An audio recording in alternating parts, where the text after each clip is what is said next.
This is a 9 square quilt that I'm going to start making. It's 9 patches, and then you continually sew them together, so 9 patch becomes 18, and the fabrics are all different. Of course I need to cut the strings off them. I've been doing this for years, and I have all my friends save their scraps from their projects that they make so that they can save them for me, so I can cut them in 2x2s. I mean 2.5 by 2.5. This is one of my favorite fabrics right here. I don't know if you can see it, but just to show you how addicted I am to cutting 2.5 by 2.5 squares. I've had this box for years, and as you can see, I can dig to the bottom. They're all 2.5 by 2.5. But whoops! But you have to iron them before you use them because they're all wrinkled. I mean, look at this one. So they're all wrinkled, so you need to flatten them out. And I also use these 2.5 by 2.5s for my hexagon quilt that I'm making. I'll show you how that's coming along.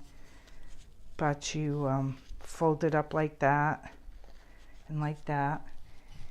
And this is the die cast I use. Die cast papers for English paper piecing. It's called My Sunshine Cottage. And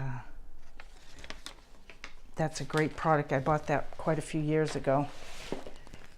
But this is my hexagon quilt. I mean, just a piece of it. But there's a baseball pattern here, and it's just a bunch of different fabrics put together, no rhyme or reason. And I'm going to try and take this off the tripod and show you the quilt that I have made. This is one of my hexagon quilts. I made the pillowcase too to go with it.